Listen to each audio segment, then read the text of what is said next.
जन्म कुंडली के 6, 8, 12 भाव और उनके स्वामी को लेकर ज्योतिष विद्वानों और ज्योतिष जिज्ञासु के मन में एक साधारण अवधारणा है कि 6, 8, 12 भाव व उनके स्वामी किसी जातक की जन्म कुंडली में दुख व पीड़ा प्रदान करते हैं। 6, 8, 12 भावों में अगर कोई भी ग्रह बैठता है तो उस ग्रह की स्ट्रेंथ कम हो जाती है। साथ ही साथ 6, 8, 12 भाव के स्वामी जब जन्म कुंडली के किसी भाव अथवा ग्रह से संबंध बनाते हैं तो उस भाव और उस ग्रह के फलों में कमी आ जाती है। जबकि प्रैक्टिकली ये देखा गया है कि जन्म कुंडली के 6, 8, 12 भाव जब किसी जातक के एक्टिव होते हैं तो ऐसे जातक को अपने जीवन में अपार सफलता की प्राप्ति होती है। जब तक किसी जातक की जन्म कुंडली में 6, 8, 12 स्थान एक्टिव नहीं होंगे, बली नहीं होंगे, 6, 8, 12 के स्वामी बली नहीं होंगे, तब तक किसी जातक को अपने जीवन में बड़ी सक्सेस प्राप्त हो ही नहीं सकती। अगर आप किसी भी हाईली सक्सेसफुल व्यक्ति की जन्म कुंडली देखेंगे तो उसकी जन्म कुंडली में 6, 8, 12 भाव का लग्न से अथवा लग्नेश से संबंध बनता हुआ आपको मिलेगा ही मिलेगा। कोई ना कोई ग्रह उनके 6, 8, 12 भाव में बैठकर 6, 8, 12 भाव को एक्टिव कर रहा होगा।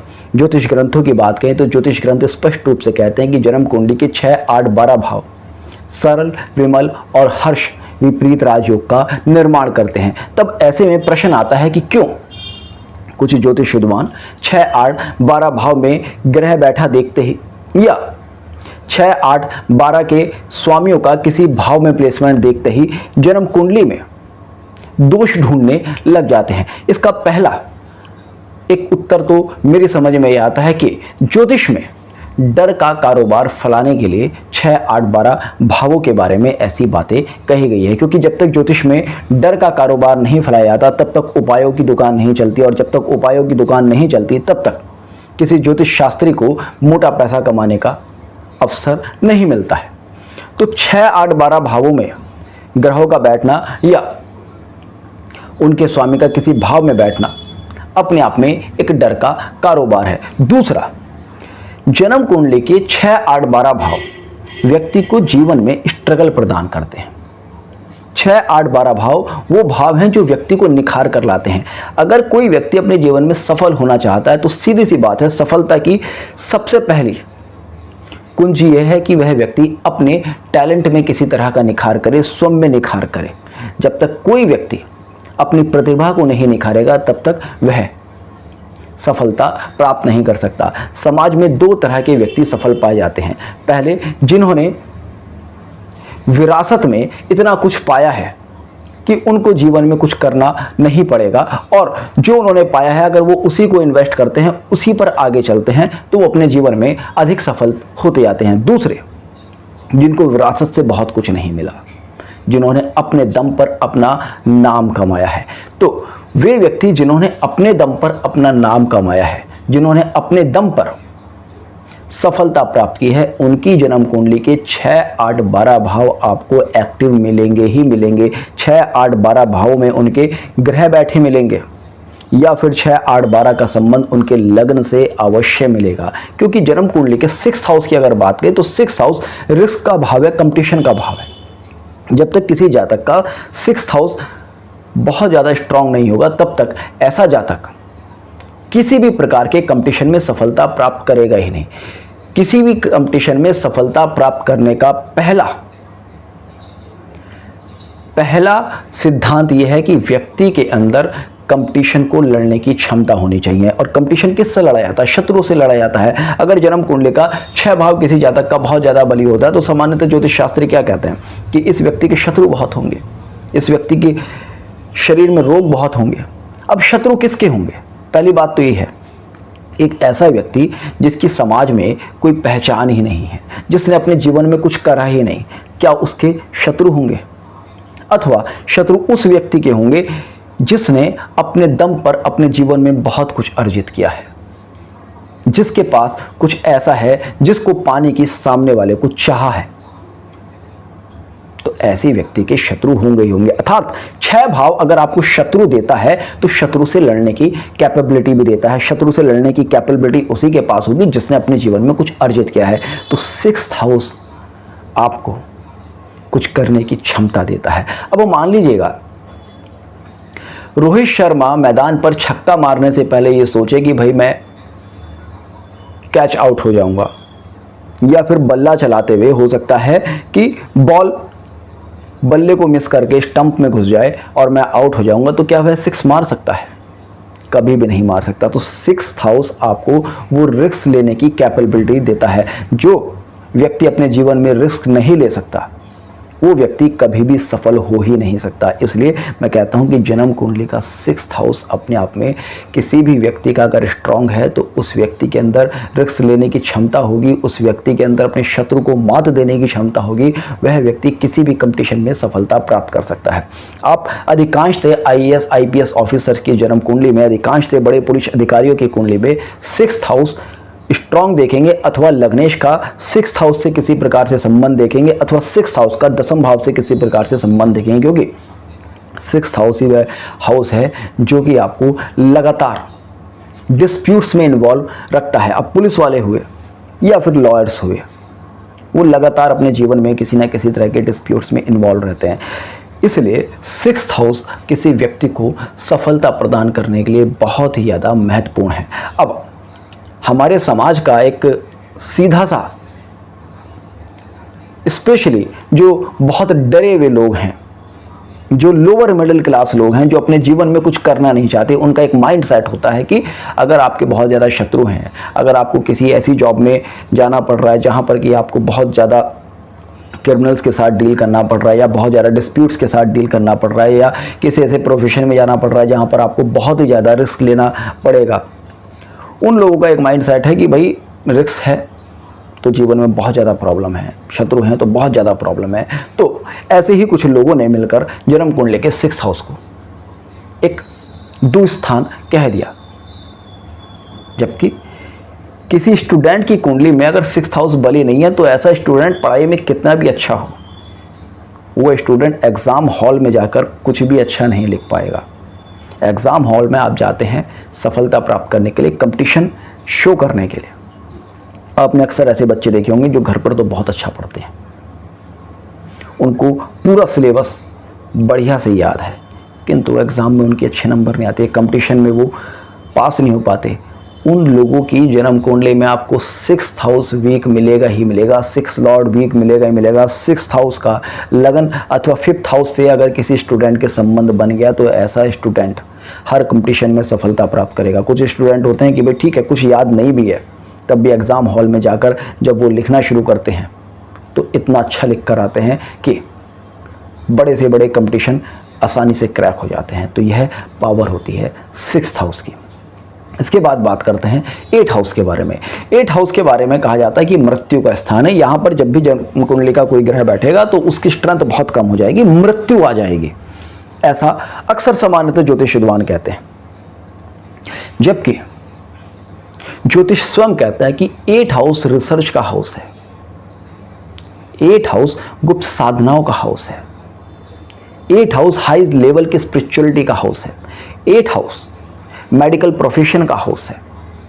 तो अगर किसी जातक की जन्म कुंडली का 8th हाउस बले नहीं है तो ऐसा जातक ना तो डॉक्टर बन सकता है, ना ऑक्कल्ट में इंटरेस्ट ले सकता है।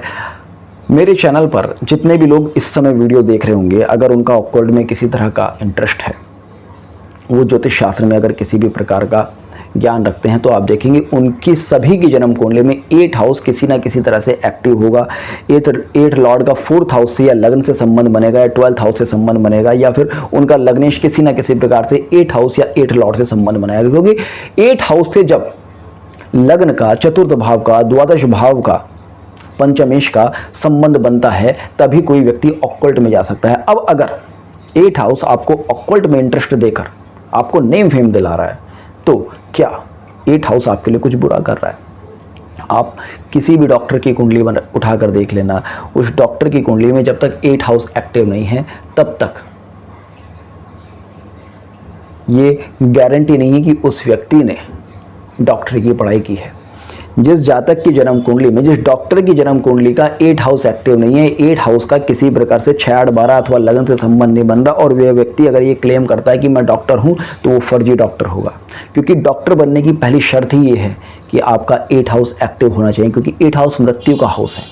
डॉक्टर किससे डील करते हैं? डॉक्टर मृत्यु से डील करते हैं, डॉक्टर रोग से डील करते हैं, डॉक्टर कष्ट से डील करते हैं। तो आपको उस कष्ट से मृत्यु से डील करने की क्षमता ही आपकी जन्म कुंडली का अष्टम भाव देता है। जो भी लोग किसी तरह की रिसर्च वर्क में है, जो बड़े से बड़ा साइंटिस्ट होगा, उसकी जन्म कुंडली में अगर आप देखेंगे तो 8 हाउस एक्टिव होगा ही होगा। जो बड़ा सा बड़ा साधक होगा, उसकी जन्म कुंडली में आप देखेंगे 8 हाउस एक्टिव होगा ही होगा। अब हमारे यहाँ एक साधारण अवधारणा है कि जो व्यक्ति बहुत ज़्यादा गहन साधना में है उसको बहुत ज़्यादा मान सम्मान नहीं मिलता। अगर कोई व्यक्ति अपनी रिसर्च में सक्सेसफुल हो गया तब तो उसको समाज सम्मान दे देता है, वरना जब कोई व्यक्ति रिसर्च में जाता है तो वर्षों तक उस रिसर्च में रहता है और उस वर्षों तक रिसर्च में रहने के दौरान वो समाज से कोई संबंध नहीं रखता, अपने परिवार से कोई संबंध नहीं रखता। तो ऐसे में लोग मानते हैं कि इस व्यक्ति का तो कोई जीवन ही नहीं है, जबकि जिसके मन में उस लगन का नशा होता है वो तो वही जान सकता है। 8 हाउस की क्वालिटी वास्तव में वही जान सकता है जिस व्यक्ति ने अपने जीवन में अपनी मेहनत से, अपनी लगन से, अपनी रिसर्च से, अपने ज्ञान से कुछ प्राप्त किया है। जिस व्यक्ति ने कभी लगन से रिसर्च ही नहीं की, कोई साधना ही नहीं की, वो व्यक्ति कभी 8 हाउस का मतलब जान ही नहीं सकता। तो बहुत से ज्योतिष विद्वान जिन्होंने अपने परिवार से कुछ ज्योतिष का ज्ञान ले लिया, उन्होंने कभी कोई गहन साधना नहीं की, उन्होंने संभवतः 8 हाउस को एक द्विस्थान बना दिया। अब मृत्यु की अगर बात करें तो सीधी सी बात है, मृत्यु तो इस संसार का शाश्वत नियम है। अगर हम मृत्यु से डरेंगे, अगर 8 हाउस के इस कारक को लेकर कि वह मृत्यु का भाव है, अगर इसलिए उसको एक दुस्थान मानेंगे, एक बुरा भाव मानेंगे, तो निश्चित तौर पर हम खुद को ही धोखा दे रहे हैं, क्योंकि मृत्यु तो आनी ही है। मृत्यु से बचने का तो कोई रास्ता है ही नहीं। इतिहास भरा पड़ा है कि अनेक लोगों ने मृत्यु को चैलेंज करने की कोशिश की, मृत्यु को टालने की कोशिश की, किंतु अनेक प्रयास करने के बाद भी वो मृत्यु को नहीं टाल पाए। तो 8 हाउस को आपको एक्सेप्ट करना पड़ेगा, तभी आपको 8 हाउस अपने जीवन में सफलता प्रदान करेगा। बात करते हैं जन्म कुंडली के द्वादश भाव की। तो देखिएगा, द्वादश भाव वैराग्य का भाव माना गया है, द्वादश भाव संन्यास का भाव माना गया है, द्वादश भाव विदेश का भाव माना गया है। अब हमारे समाज में एक अवधारणा है, अब से अगर 100 साल पहले की बात करें तो अगर कोई व्यक्ति विदेश जा रहा है अपने काम के लिए तो विदेश जाने को बहुत अच्छा नहीं समझा जाता था, क्योंकि अगर कोई व्यक्ति विदेश चला जाता तो परिवार से दूर हो जाता था, परिवार से वर्षों तक उसका कोई संबंध नहीं रहता था।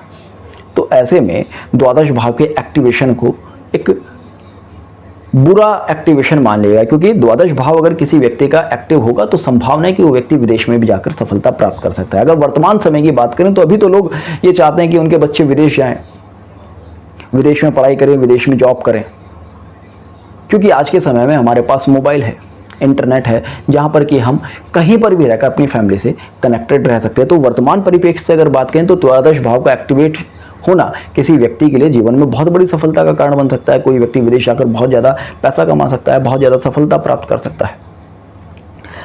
द्वादश भाव को जैसे कि मैंने कहा संन्यास का, वैराग्य का भाव भी माना गया है। हाई लेवल की जो सुप्रीम स्पिरिचुअलिटी होती है, अगर आप कहें कि समाधिस्थ जो स्थिति होती है, कुंडलिनी जागरण की जो स्थिति होती है, भगवत प्राप्ति की जो स्थिति होती है, वो जन्म कुंडली का द्वादश भाव ही देता है।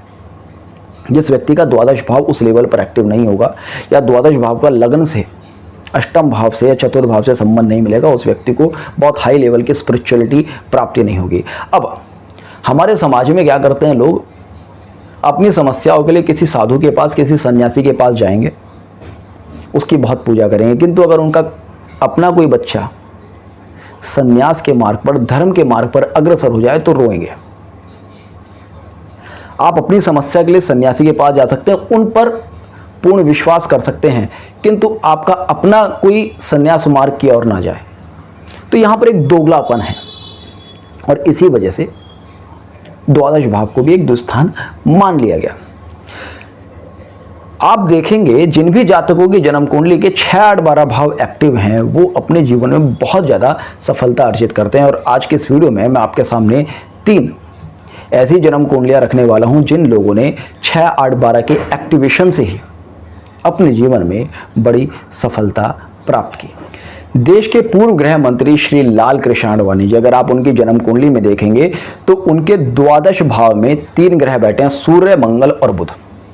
मैंने जैसा कि द्वादश भाव हाई लेवल की स्पिरिचुअलिटी देता है, तो आप देखेंगे श्री लाल कृष्ण आडवाणी जी ने अपना पूरा जीवन राम भक्ति और देश सेवा के लिए समर्पित कर दिया। उनकी स्पिरिचुअलिटी दूसरे लेवल की थी। उन्होंने अपना जीवन अपनी पार्टी की सेवा के लिए, अपने देश की सेवा के लिए और राम भक्ति के लिए समर्पित कर दिया। और आप देखेंगे जैसे कि मैंने कहा कि 6, 8, 12 भाव व्यक्ति को बहुत ज़्यादा सफलता प्रदान करते, तो आप देखेंगे इस योग ने उनको देश का गृह मंत्री बनाया। और उन्होंने जो भी कुछ अर्जित किया वो अपने दम पर अर्जित किया। उनको किसी ने भी गृह मंत्री का पद तोहफे में नहीं दे दिया। उनको जो भी सम्मान प्राप्ति हुई वो उन्होंने अपने दम पर अर्जित की। उन्होंने ग्राउंड लेवल से शुरू किया और वे देश के गृह मंत्री पद पर पहुंचे। तो जन्म कुंडली के 6, 8, 12 भाव का यह एक्टिवेशन ही दिखाता है कि इनको अपने जीवन में कितनी बड़ी सफलता मिली। इसके बाद बात करते हैं पूर्व प्रधानमंत्री मनमोहन सिंह जी की। मनमोहन सिंह जी एक अर्थशास्त्री थे, एक लेक्चरर थे। वहां से वो देश के 2 बार प्रधानमंत्री रहे। शायद मनमोहन सिंह जी ने भी कभी ये नहीं सोचा होगा कि वो देश के प्रधानमंत्री भी बन सकते हैं। आप अगर उनकी जन्म कुंडली में देखेंगे तो उनकी जन्म कुंडली में अष्टमेश अष्टम भाव में बैठा है, षष्ठेश अष्टम भाव में बैठा है और द्वादश मंगल भी अष्टम भाव में बैठा है। उनका अष्टम भाव हाईली एक्टिवेटेड है। अष्टम भावों में 3-3 ग्रहों के होने ने उनको देश का प्रधानमंत्री बना दिया। अब अष्टम भाव रिसर्च का ये भाव है, तो आप देखेंगे उन्होंने अर्थशास्त्र के क्षेत्र में बहुत ज़्यादा रिसर्च की, फाइनेंशियल स्ट्रेटजीज बनाने में देश की बहुत ज़्यादा सहायता की। तो अष्टम भाव ने उनको वो कैपेबिलिटी दी कि वो फाइनेंशियल मैटर्स में बहुत अच्छा गाइडेंस दे सके और उसी वजह से उनको इतना मान सम्मान प्राप्त हुआ कि वे भविष्य में देश के प्रधानमंत्री पद पर बैठ सके। इसके बाद बात करते हैं महान दार्शनिक आध्यात्मिक गुरु ओशो। मैं अगर ओशो के बारे में बात करूं तो शायद ही कोई अन्य विद्वान ऐसा होगा जिसने ओशो के लेवल का बोला हो। आप किसी विद्वान को अगर सुनोगे तो आपके पास ऑप्शन होगा सहमत होने अथवा असहमत होने का, किंतु ओशो अपने आप में एक ऐसे विद्वान हैं जिनको सुनने के बाद आपके पास केवल और केवल सहमत होने का ही ऑप्शन बचता है। ओशो ने आध्यात्म के लेवल पर जितना अधिक बोला वो किसी साधारण पुरुष के लिए कभी संभव नहीं है। उपनिषदों पर बोलना, योग सूत्रों पर बोलना, गीता पर बोलना, अष्टवर्ग महागीता पर बोलना, इतने सारे धर्म ग्रंथों पर आध्यात्मिक विचार देना किसी साधारण पुरुष के लिए संभव नहीं हो सकता। कोई साधारण पुरुष अपने जीवन काल में गीता को भी पूरी तरह से समझ नहीं सकता। और इन्होंने तो गीता, अष्टवर्ग महागीता, 18 उपनिषद, पतंजलि का योग सूत्र और ना जाने क्या क्या उन्होंने अपने अल्प जीवन काल में बोल डाला। तो यह जो क्षमता थी यह जन्म कुंडली के अष्टम भाव ने ही दिया। आप देखेंगे इनकी जन्म कुंडली के अष्टम भाव में इनके लगभग सभी ग्रह बैठे हैं। इनका लग्नेश अष्टम भाव में बैठा है, लग्नेश अष्टम भाव में बैठकर उनको गुण रिसर्च प्रदान कर रहा है। उनका द्वादश अष्टम भाव में बैठा है, उनका षष्ठेश अष्टम भाव में बैठा। 6, 8, 12 के स्वामी अष्टम भाव में बैठ गए। ज्योतिष विद्वान तो अक्सर कहते हैं कि लग्नेश अगर अष्टम भाव में बैठ गया तो व्यक्ति की जन्म कुंडली में पावर ही खत्म हो गई, ऐसे व्यक्ति को तो अपने जीवन में सफलता ही प्राप्त नहीं हो सकती। ओशो एक ऐसे व्यक्ति थे जिन्होंने केवल अपने ज्ञान के बल पर दुनिया की सबसे बड़ी महाशक्ति अमेरिका को हिला दिया था। ओशो ने कभी किसी से नहीं कहा कि आप मेरे पास आइए, किंतु वो समय जब मीडिया नहीं था, जब ओशो का पूर्ण विरोध होता था, उस समय ओशो के प्रवचन सुनने के लिए लोग पागल हुए जाते थे। क्यों? क्योंकि ओशो की वाणी में वो सत्यता थी जो व्यक्ति को अंदर तक भेज सके। आज के समय में भी बहुत सारे लोग हैं जो अक्सर ओशो का विरोध करते हुए दिखते हैं, किंतु मैंने अधिकांश देखा है ओशो का विरोध वही लोग करते हैं जिन्होंने ओशो को या तो सुना नहीं या कोई कहीं से बाहर से ओशो के बारे में कुछ सुन ली, कोई भी कहानी सुन ली और उसको मन में सच मान लिया। अगर आपने ओशो का एक प्रवचन भी ध्यान से सुन लिया, एक किताब भी अगर पढ़ ली, तो आपके पास केवल और केवल एक ही रास्ता बचेगा, ओशो से सहमत होने का। और ओशो अपने आप एक नशा है उनके पढ़ने वालों के लिए, उनके सुनने वालों के लिए। क्योंकि ओशो को एक बार कोई पढ़ना शुरू करता है, सुनना शुरू करता है, तो फिर आप ओशो को पढ़ना बंद नहीं कर पाते, सुनना बंद नहीं कर पाते, आप ओशो को फैन होकर रह जाते हैं। तो जन्म कुंडली के अष्टम भाव ने इनको ना केवल नेम फेम दी, बल्कि उस लेवल का ज्ञान दिया कि वे पूरी दुनिया को अपने ज्ञान से प्रकाशित कर पाए।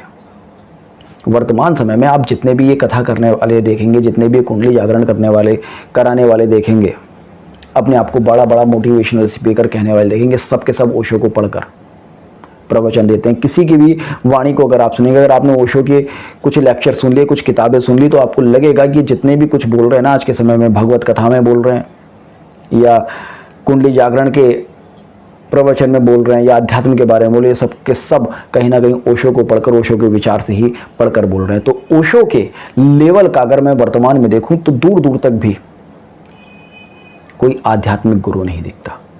तो यह है अष्टम भाव की पावर। 6, 8, 12 भाव जब किसी व्यक्ति के एक्टिव होते हैं तो उसको इन लेवल्स की सफलता प्रदान करता। तो अगर आपकी जन्म कुंडली के 6, 8, 12 भाव में कोई भी ग्रह बैठा है, 6, 8, 12 भाव किसी भी भाव से किसी भी ग्रह से संबंध बना रहे हैं, तो बिल्कुल भी मत डरिएगा।